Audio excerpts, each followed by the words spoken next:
boshqaruvchisi Rahim Fergash bo'laman.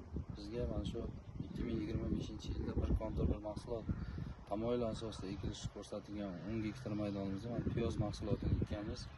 Piyoz mahsulotlari mana bugungi kunda, ya'ni 2025-yil 27-may kuni monitoring o'tkazilganda holat a'lo darajada, ya'ni kapingning resheniya 100% qilingan va shu orqali suv ajratish va dori berish ishlari amalga oshiriladi. Mana begona o'tlardan tozalangan piyoz holati a'lo darajada.